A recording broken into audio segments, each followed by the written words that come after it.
I mean, and I mean this all sincerely, when you were younger, we were all younger, when you were younger and you did your first films, it took a great deal of power to do films that would be attacked and ridiculed because you broke ground in the films you did. No one else had the chutzpah to do the films you put out there and put in the mainstream that forced issues.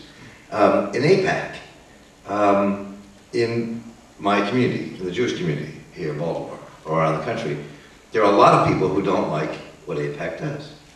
But there's a fear of standing up and saying what people would say to oppose that. There's a fear to stand up on every level in America because people feel alone and isolated by standing up. There's no sense of protection around you when you do it. So people do have this fear. So that's part of what's going on here, is there's a fear of standing up to power, whether it's creatively or politically. We start talking about our media. A democracy cannot prosper if it relies on a commercial corporate media. We have to have our own media, our own audience network, our own radio, TV, our own newspapers, whether they're cooperatives or whatever, but they can't be controlled by the advertisers. Freedom of the press? Yes, I need to see the new pictures of Britney's shaved crotch. I have a right to see them. And those same freedoms were because of Watergate. It all comes together, the high and the low of freedom of the press. And now the internet. What is left? Is there any laws? Can you libel someone on the internet? It's the hardest of all things to discuss today because it's the Wild West. There's no rules. And even I have felt it. I was out one night and I came home in Baltimore and my friend said, look on this blog. And it said, John Waters was in the Club Charles tonight and he took a pee in the bathroom, didn't wash his hands, and shook hands with fans. Oh my God. I was so humiliated. But I'd like to really salute that person tonight. Freedom of the press taught me a lesson. It took many, many years before the mass media would challenge the tobacco companies or the auto companies. You know why? It's a huge amount of revenue. And there's a lot of public agitation from doctors to whistleblowers to people in the streets to Congress before these subjects became okay to cover. But a lot of people suffered in the meantime, year after year. And there's a lot of people out there that don't agree with anything we're saying here today. So I think, why isn't there protest? If there was a draft, the colleges would be burned to the ground today, but there is not one. So that is a big, big difference. And I'm tired of people saying, oh, they stole the election last time. Well, let's us steal it this time. Vote twice.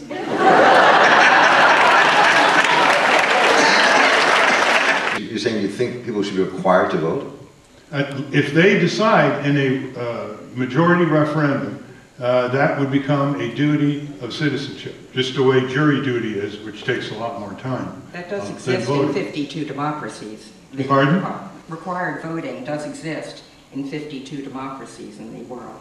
It doesn't what? It does exist. It does exist. But in some ways, don't you think in America that... But yes, full choice. That's almost like an anathema to the American spirit. To say, you must vote, you must do that. I mean, that's not who we are. No, but I know, but you see, it's so counterintuitive. Like, we've all had bull sessions in college and graduate school. Never once did we ever discuss this issue, which is universal voting or voting as a duty under law. The key is, do you give a person the right to vote? No. If you give the person the right to vote yes for a candidate, yes for write-in vote, or no to all of them, that takes care of the Supreme Court. I like and the binding none of the above says no. You can only vote yes in America. You cannot vote no confidence to all of you on the ballot. And you're saying not voting is not no, which it isn't. However, don't you think every election would win no? No, none of the above in America? The spirit would just be, fuck them all.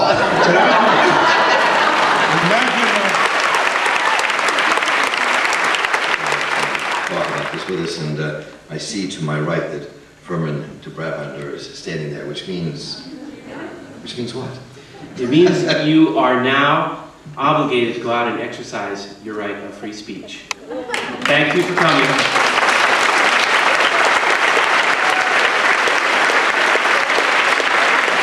And thank you to our illustrious panel.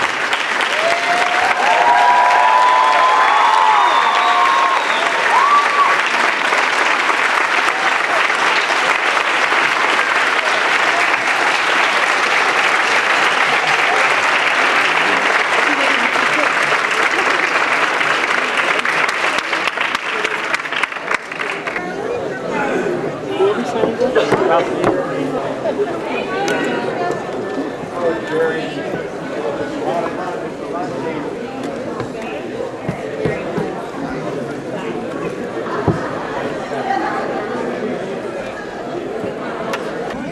you for that. It was you out there, wasn't it? Right. Right. I don't have my glasses on, so what is this? Oh, I read A couple of years ago, my son, before he New York, before, right after he came from Columbia. I would love you to come back. I would love you that. Alicia Gibbs said that. Because I wanted her to see a face. You know, she's great. I'm trying to get